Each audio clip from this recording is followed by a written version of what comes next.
Quels artistes ont inspiré Picasso lorsqu'il peint ce tableau le 22 mars 1938 ? Une idée ? Un nom ? Approchez et regardez tout d'abord la pose de Picasso. L'artiste se peint à mi-corps, la palette et les pinceaux à la main, face à sa toile placée sur la gauche. Depuis la Renaissance, les peintres se mettent fréquemment en scène dans l'exercice de leur art avec tout leur matériel. Et voici à présent l'autoportrait du grand maître de la peinture espagnole tant admiré de Picasso, Francisco de Goya.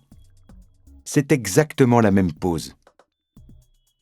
Cette attitude est fréquente dans les autoportraits et Picasso a sûrement dû voir lors de l'une de ses visites au musée du Louvre, celui de Rembrandt, peint en 1660, et celui de Nicolas Poussin, qui date de 1650. La pose de Rembrandt est la même que celle de Picasso, mais l'image est inversée.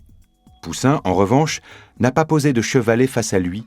Ses toiles sont dans son dos, il n'insiste pas sur l'activité de peindre, mais il se tient dans la même posture.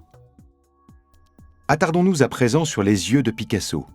Même si le peintre les place tous les deux du même côté du profil, le regard donne le sentiment de se diriger vers l'espace du spectateur.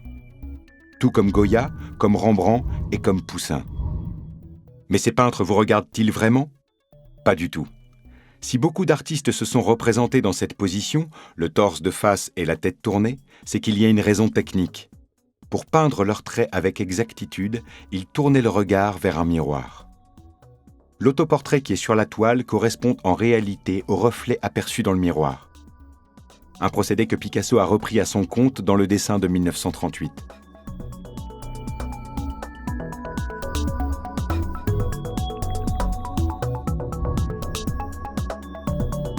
Allons voir maintenant du côté des héritiers. Qui, mieux qu'une légende de l'art, pouvait rendre hommage à une légende de l'art ?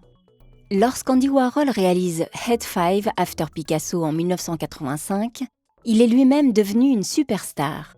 Le chantre de la pop culture américaine se réapproprie ici quelques caractéristiques du style de l'espagnol. Son principe, travailler à partir d'une image déjà existante, souvent une photographie, comme celle très célèbre et très colorée de Marilyn Monroe.